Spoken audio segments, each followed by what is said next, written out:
Gusto ko lang pong tanong kasi itong vlogger na tumitira sa involved po ako dito sa Pogo, sa Porac. Ito ang Istorya Pinas. Ginisa ng husto ng Senate Committee ang lokal na pamahalaan ng Porac, Pampanga sa pagdinig ng komite patungkol sa iligal na pogo sa Porac na Lucky South 99. Humarap si Mayor Jaime Capil at dito'y inusisa ni na committee Chairperson Risa Hontiveros at Senator Sherwin Gatchalian ang ikinasang inspeksyon ng LGU sa pogo. Kinuwestiyon ng mga senador kung bakit hanggang sa guardhouse lang ang inabot ng LGU at PNP nang mag-inspeksyon sila noong Agosto 25, 2023 sa pangunguna ni Capil at ng PNP Chief ng Porac. Tugon ni Capil, limited lamang ang ibinigay na access sa kanilang inspeksyon pero ito ay hindi tinanggap ni Gatchalian dahil may malawak na kapangyarihan ang LGU para magsagawa ng inspeksyon. Dagdag pa ni Gatchalian, walang inspeksyon talaga na nangyari dahil hanggang labas lang sila at hindi naman naikot at napasok ang mga gusali sa loob ng Lucky South 99. Katwiran pa ni Capil, hindi nila ipinilit dahil baka sila naman ang kasuhan at wala din silang nailagay na report na karahasan o anumang krimen sa naturang pugo. Makikita sa mga sagot ni Mayor Jing Capil na puro wala siyang alam. Magkapareho lang talaga sila ni Mayor Alice Guo. Sinagot naman ni Senator Lito Lapid ang issue kung saan idinawit siya bilang may-ari ng lupa na iniuugnay sa pogo operation sa Porac, Pampanga. Umani naman ng samot-saring komento ang senador sa mga netizen kaya basa pumunta lang sa Senate hearing para maghimutok sa vlogger. Ipinagtanggol si Mayor at sabihin na hindi 46 kundi 44 lang naman ang nakatayong building sa Pogo Hub. Sa wakas, nagsalita rin at sumali sa hearing si Pinuno. Now I know para maging aktibo siya sa mga Senate hearings at inquiry. Dapat pala lahat ng mga issues na sangkot siya ay kailangan punahin siya ng mga vloggers. Good job vloggers, napadalo nyo sa hearing si Pinuno. Yun nga lang, hindi para talakayin ang suliranin ng ating mga kababayan kundi para ipagtanggol ang sarili niya. So in short, pansarili pa rin ang lakad niya. Paano ako maniniwalang wala siyang kinalaman sa Pogo Hub, sa Porac, hanggang sa Senate hearing, pati pangalan at pagkasenador itinataya. Mag-resign ka na, wala ka namang pakinabang sa Senado. Tagal mo na nakaupo dyan. Ni isang batas, wala kang ginawa. Lagi kang missing in action. Sayang pasweldo ng taong bayan sa'yo. Kung sakaling kasali ka dyan, mag-resign ka na. Din tingnan kung pwedeng kasuhan. Anong magre-resign? Parang guilty ka na, di ka pa nga naimbestigahan. Naglilinis ng pangalan yan. Nadala ako ng emosyon ko na gusto ko na kaagad magtanong. Pasensya na po. Walang problema po, Sen Hindi Lito. pa pala na-acknowledge yung mga resource person natin. Pasensya na po. Gusto ko lang pong tanong kasi itong vlogger na tumitira sa akin, sa ating mga senador, ako pa lang po tinitira nito eh. Pinepersonal ako na pilit niyang sinasabi na involved po ako dito sa Pogo, sa Porac, na ako raw ang may-ari ng lupa dito sa 10 hectares na na tinatayuan ng Pogo sa Porac at protector daw ako ng Pogo doon sa Porac. Siguro alam din naririnig din ni Mayor, si Mayor din tinitira din doon at saka si engineer. Nagkaroon na po ng nagkaroon na po ng hearing. Medyo mahaba lang po ng konti ito, Madam Chair, na kami ang protector ng Pogo sa Porac. Siguro naintindihan. Kasi si Senator Wing Gatchalian, nakita ko yung report mo sa balita. Merong nakitang medyo marahas, sabi mo, pinakamarahas to, pinakamalaking Pogo.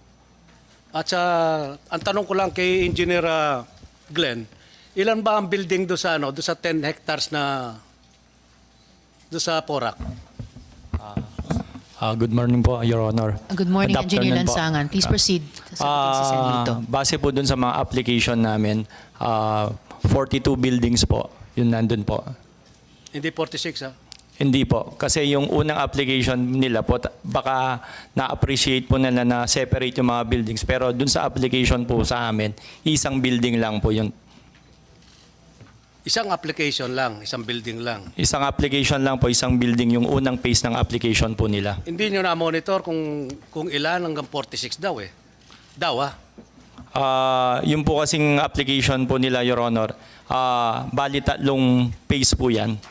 So yung una po, yung sinasabi kong Thai Court Complex. Yung pangalawa pong application nila is yung 28 buildings. At saka yung huli po, yung 13 buildings po. Sinong original na may-ari ng lupa? Base po dun sa mga Pinatayuan ng Pogo ngayon. base po dun sa mga application sa amin po, yung mga Cruz siblings po. Bakit sabi ni yung South 99 yata kasosyo? Wala siyang kasosyo doon?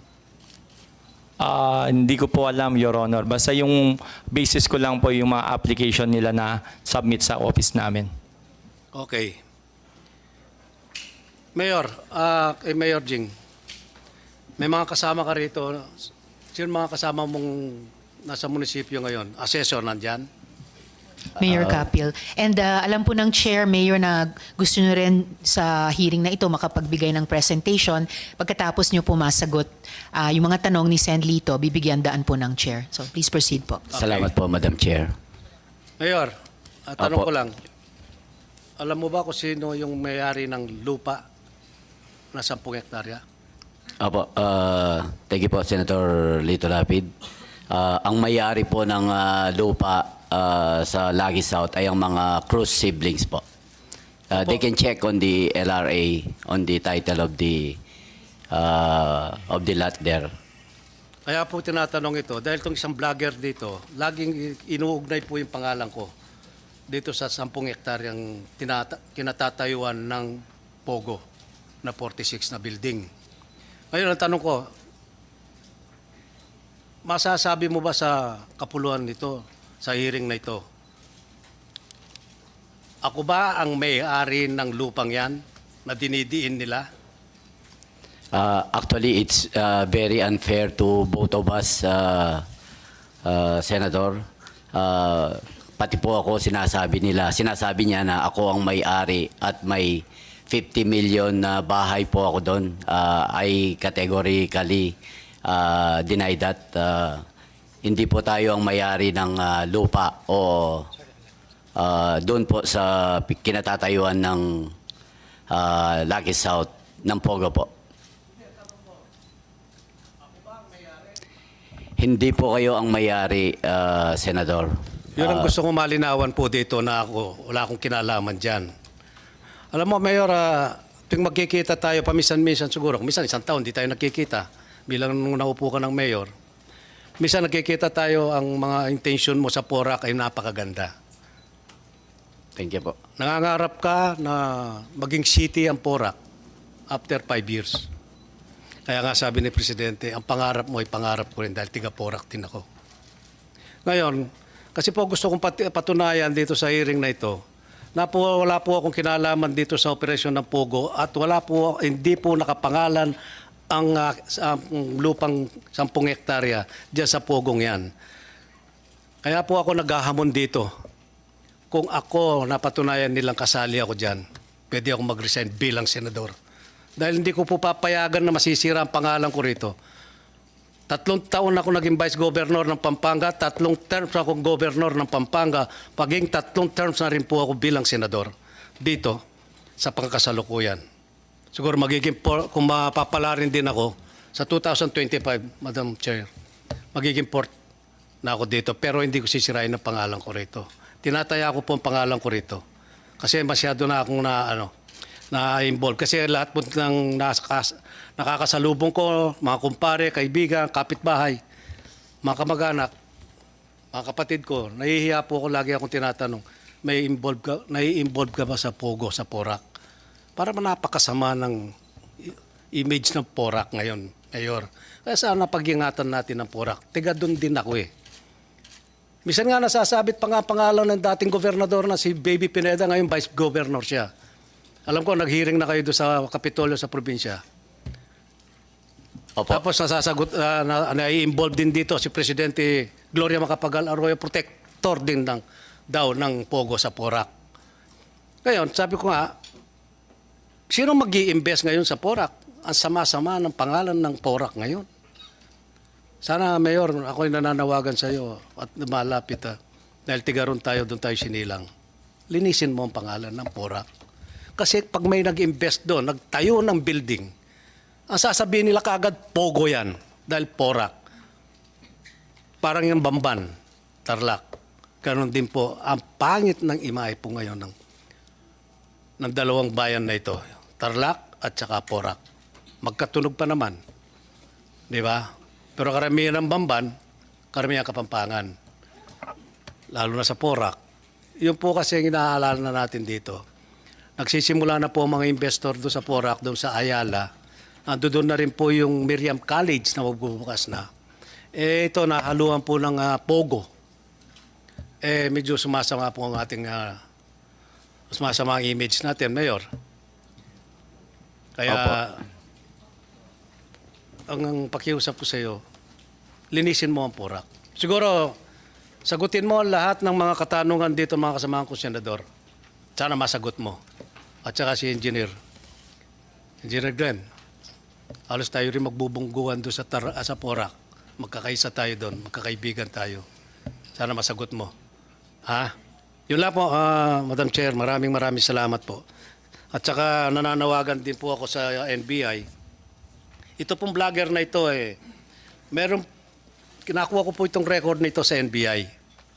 Siyam po ang kaso niyang libel. Sa siyam na ito, 6 po ang may warrant. Kaya nananawagan po ako kay Jaime Santiago, Director. Sana pagtungunan niyang pansin nito dahil sumusobra na po itong taong ito. Tira ng tira kahit walang alam, walang kasalanan. Tulad ko, wala akong alam dito. At saka bira po akong umattend ng mga hearing na ganito Kung di lang ako na-involved dito, siguro wala ako dito. Kaya pagpasensyaan nyo na po, kanina excited ako. Nadala po ako ng emotion. Madam Chair, maraming salamat po sa pagbibigay nyo ng panahon at sana maimbestiga ang tunay na may sala dito sa Porac Pogo. Marami pong salamat. Magandang hapon po sa inyo lang. Nakal pong salamat, Sen. Lito. Bigyan daan ko na po yung gustong gawing presentation ni Mayor Capil. And then magpapatuloy tayo sa pagtatanong kung mayroon. At sa iba pang ahensya, kaugnay ng Porac investigation. Mayor Capil, you have the floor po. Opo, maraming salamat po, Madam Chair. Maraming salamat din po sa aming Senator Lito Lapid. Makakaasa po kayo na malilinis po ang ating bayan at pareho naman po tayo ng pangarap na mapaunlad po ang ating bayan. Thank you very much po. Madam Chair, if you allow me first to read my opening statement. Please proceed, Mayor. Thank you po. Magandang hapon po sa lahat ng ating mga kagalang-galang na senador, lalo na kay Madam Chair, Senator Risa Hontiveros, Chairman Win Gatchalian, Senator Lito Lapid. Ako po si Jaime Jing Capil, ang kasalukuyang alkalde ng bayan ng Porac, Pampanga. Ako po ay ipinanganak at lumaki sa Porac. May kumakalat pong balita na dati lang daw akong kapitan na biglang yumaman dahil sa Pogo na yan. Maling-mali po ang balita na yan. Dahil sa edad na 21 years old pa lamang, nagtrabaho na po ako bilang medical representative. At sa edad na 23, naging distributor po ako. At bilang isang negosyante, itinatag ko ang isang pharmaceutical company, kasama po ang aking may bahay. At nagtagumpay dito bago ako pumasok sa serbisyo publiko. Mali din po yung balita na nagsimula lang daw po ako bilang barangay captain. Nauna po muna ako na maging vice mayor noong 2007 hanggang 2010. Naging barangay captain po ako noong 2013 hanggang 2018. At mula ng 2019 hanggang sa kasalukuyan ay ako po ang alkalde ng Porac.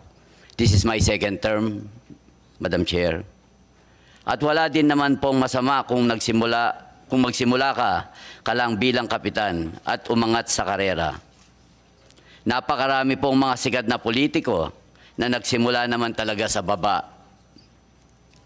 Nagtapos po ako sa Holy Angel University kung saan kumuha ko ng kursong Electrical Engineering. At nakapag-aral din ako ng Masteral Unit sa Public Administration sa Angeles University Foundation. Gusto ko pong bigyang linaw yung nasa isipan po ngayon ng mga ibang tao na para bang umangat po ang PORAC dahil lamang po sa pogo na yan. Maling-mali po yan. Based po mismo sa COA Audit Report, mula po sa 2019 hanggang 2022, very proud po talaga ako kung paano namin na-convert at napangat ng gusto ang assets and revenue ng aming bayan. Unang upo ko po noong 2019, ang total assets po namin noon ay 578 million. Samantala, ang total revenue namin ay 439 million. Nitong 2022, umangat na po kami sa 757 million total assets at 729 million sa total revenue. Halos dumoble na po o halos 100% ang inangat ng revenue namin from 2019 to 2022. Mistulang natutulog na bayan ng PORAC nung una akong naupo rito bilang mayor noong 2019. Pero ngayon, we are headed towards 1 billion budget and aiming for cityhood. At hindi po ito dahil sa pogo, na pawang 6.5 million lamang ang kinita over the years from permits and around 10,000 and 4,000 every year sa business permit and real property tax. Gusto ko rin pong ibahagi na nabigyan kami ng commendation ng COA sa pag-comply sa mga circulars and regulations. Nakatanggap din po tayo ng mga awards mula sa iba't ibang organisasyon gaya ng Gawad Kalasag, Seal of Child Friendly Local Governance Award, at Subaybayani Award. At consistent awardee din po ang aming bayan ng Seal of Good Local Governance, buwat nang ako ay maupo. Ngunit ang pinagmamalaki ko po ay ang tagumpay ng aking pamilya. Nakapagpatapos po kami ng 3 anak ng aking may bahay. Ang panganay kong babae ay isang certified public accountant, nag-graduate ng magna cum laude at kasalukuyang first-year law student sa Ateneo Law School. My second eldest naman ay isang licensed pharmacist at ang bunsong anak kong lalaki ay isang professional civil engineer. Umangat po kami sa buhay ng sariling sikap at tiyaga at may integridad gaya po ng ginagawa namin ngayon sa PORAC. Patuloy po kaming nakatuon sa pagpapanatili ng transparency at integrity sa aming serbisyo. Kaya ito po, handa na rin po akong umarap sa inyong lahat ng buong tapang upang ipresenta ang mga nangyari sa aming bayan dahil sa pogo na yan. Maraming salamat po. Madam Chair, we will present now para po masagot namin yung pinupukol sa issue sa amin nung nakaraang araw. Excuse me po, Mayor. Sorry, akala ko po yan na po yung presentation nyo. Opening statement po namin yun. And, Pasensya, Mayor. Opo. We prepared a presentation to answer those issues po sana. Maaari po kayang i-present nyo yung bawat slide bilang sagot din sa maaring mga itanong ng aming komite? Sige po, Madam Opo. Chair. And then paki-present na rin po yung buong presentation ninyo sa komite para amin pong matignan at mapag-aralan sa pagitan nitong hearing at yung susunod. Okay po, we'll provide you a copy of Dagal the pong salamat, presentation. Mayor. Thank you okay. Sa panig po ng Chair, meron lang akong 2 tanong sa ngayon. So, in that spirit, continuing na paglilinaw ng mga issues, ano po. Mayor, nagsusocialize ba kayo sa mga pogo bosses, sina Cassie Leong at Wu Duaren? Hindi po. Actually, madalang po with Kasi Ong. Siyempre po, dahil all we know is legal po yung Pogo, kaya nakakausap po. Pero hindi naman po ganun kadalas, Madam Chair. Kung madalang, gaano po kadalang o gaano lamang kadalas? Maybe in 2 months po siguro, isang beses. So once every 2 months po. Tapos, Mayor, ang huli mula sa akin ngayong hapon o ngayong araw, ano po yung naging aksyon ninyo dun sa siyam na patay na dayuhang national sa Porac? Gaya ng iniulat ni Relieved Chief of Police Colonel Guardaya. Actually, yung sinasabi niyo po, yung na naitapon po sa amin sa Porac. Opo. Ang report po ni Colonel Guardaya ay idinump lang po sa Porac, pero hindi po doon mismo yung mga tao. Hindi po doon sa Lucky South. Dinala lang doon, itinapon dahil po ang aming bayan kasi ang pinakamalaking bayan in terms of land area sa buong Pampanga. May mga bundok po kami doon, may mga dikes. Kaya siguro po, yun po ang report sa amin ng aming Chief of Police na yung mga natagpuan doon ay dinala lang doon sa area po namin. Kung ayon po kay Colonel Guardaya ay itinapon lang, dinala lamang doon yung siyam na tao, at kung ayon kay Colonel Guardaya, hindi sila taga Lucky South, saan daw sila galing ayon kay Colonel Guardaya? Actually, wala pong specific na binigay na report kung na saan sila. I will confirm po siguro. Ayaw ko po kasing salita na baka na hindi ko po alam. Okay po. At kung walang specific na information kung saan sila galing, pero kung sinabi ni Colonel Guardaya na hindi taga Lucky South yung siyam na yon, still doon po idinala at itinapon sa bayan ninyo. So ano po yung naging aksyon ninyo doon sa ganung pangyayari? Apo, sa communication namin, dahil police matters na po ito, sila na po ang nag-communicate sa national government. Binigyan lang po niya ako ng information na hindi po galing dito sa amin yung mga bangkay po. Meron yata ang nakaligtas po na isa, if I remember, yun po nagsabi na hindi po sila galing dito. And speaking po of national government, hindi po ba nagalit nga si Chief PNP Marbil dahil walang aksyon mula sa Porac Police? Totoo po ba yon? Totoo po bang nagalit si Chief PNP Marbil?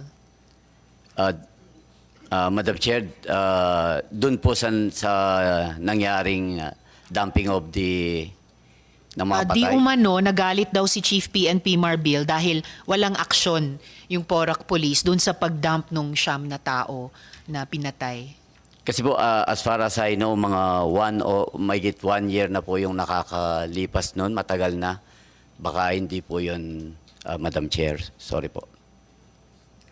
Okay lang po. I-double check ko na lang ito dahil kung mahigit 1 taon nang Yes. nangyari iyon, hindi pa Chief PNP si Chief PNP Marbil unless going concern or ongoing concern sa kanya ito, yung unresolved na issues kaugnay nung siyam na taong iyon.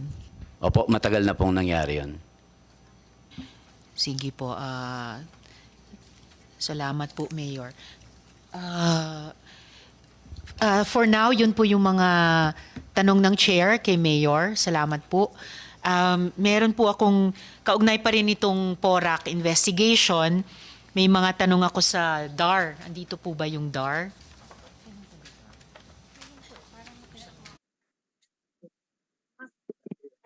Your Honor. Salamat. Ingat po sa pagsabi ng Your Honor. Baka mapagkamalan kayo sa identity ninyo. Ma'am Edna, salamat po sa pagdalo. May reports po kaming natanggap na ang lupa na sakop ng Pogo sa Porac covered ng reformang agraryo. At may order na i-distribute iyon sa mga magsasaka.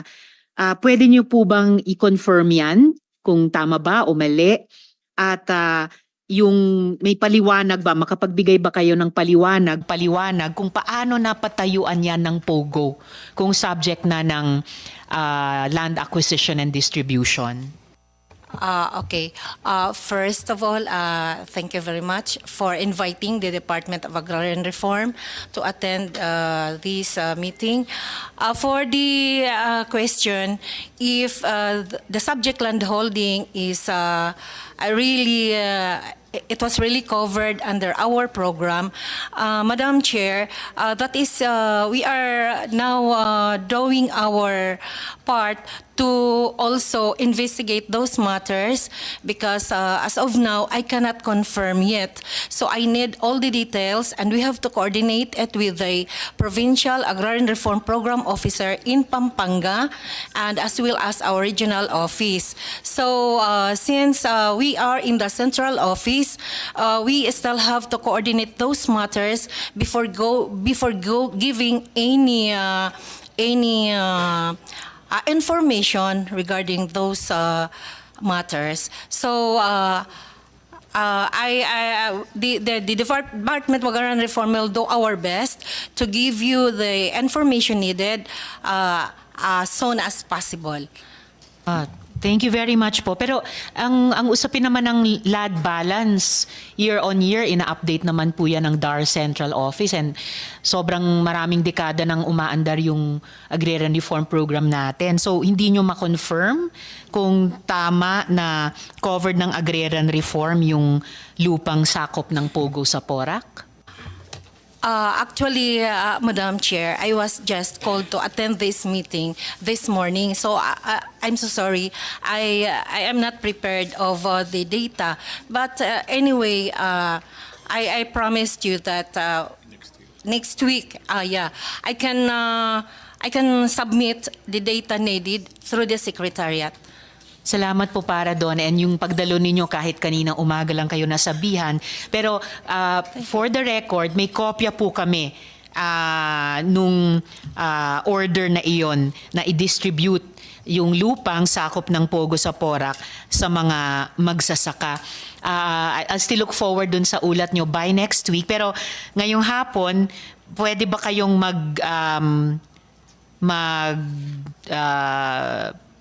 kung hindi man magbigay, mag-suggest ng mga posibleng paliwanag kung ang isang lupa ay covered na ng isang LAD order ng DAR at dapat i-distribute na sa magsasaka, paano kayang nangyari na napatayuan pa ng POGO yan? Yun na nga din ang tanong namin. Kasi kung talagang na-cover na namin yan, dadaan talaga yan sa opisina namin para sa kanilang, mag-a-apply muna sila ng land conversion. So from agricultural to residential or commercial ba yung nakatayo doon. So, Madam Chair, as what I've said, those are the things, matters that we have to look into before we can give you a confirmed statement. Bago ko kayo iwan, sabihin ko lang na kawawa talaga yung mga magsasaka kung ganyan yung sitwasyon. And iimbitahin din po namin silang dumalo sa susunod na pagdinig. Pero bago ko rin po kayo iwan, Ma'am Edna, Mayor, matanong ko po kayo, Mayor, may alam po ba kayong nag-a-apply o nag-apply na dati ng land conversion dun sa mga lupang subject na ng award, order ng DAR sa mga magsasaka, application for land conversion, kaya't sa kabila ng DAR order, napatayuan pa ng POGO yan? Sa aking term po, wala po akong alam na nag-apply ng conversion ng katulad po nung nabanggit po natin, Madam Chair. Sana nga po walang nag-apply. Pero pakisama po iyon sa ulat ninyo, Ma'am Edna, kung meron nga ba o walang nag-apply ng land conversion. At kung hindi man ito yung paliwanag, ano yung paliwanag kung napatayuan pa ng POGO yan kahit in effect, pagmamayari na yan ng mga farmer beneficiaries. Yes, Madam Salamat Chair. po. Thank you. Or, salamat Ma'am Edna. Mayor, meron po ba kayong alam na agrarian reform related na land dispute o issue dyan sa lupang tinayuan ng Pogo? Wala rin po, Madam Chair. Ang alam po namin, private property siya, owned by the Cruz siblings. Okay. So salamat salamat din Mayor. Matatanong din po namin bukod po sa inyo at kay Ma'am Edna sa mga magsasaka na imbitahin po naming dumalo sa susunod na pagdinig. At nasa amin na po yung lahat ng mga dokumento kaugnay nitong pagiging lehitimong benepisyaryo, yung mga magsasaka sa lupang iyan na milagro naging Pogo Hub pa.